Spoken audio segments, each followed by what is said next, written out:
The English Civil War really established the necessity of parliamentary government along with the monarch and began the evolution in England towards the kind of parliamentary democracy that is in England today. So it had that great social political benefit.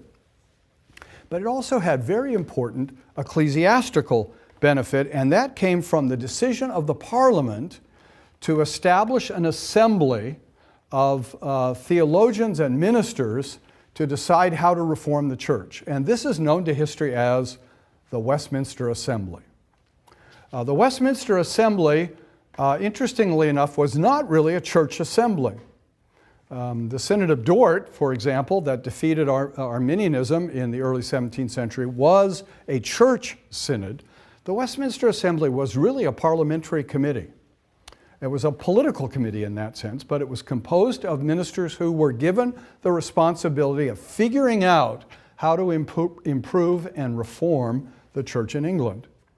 And they decided that they needed to reform the church in three ways, just as the National Covenant had talked about three necessities. They wanted a clear statement of Reformed doctrine.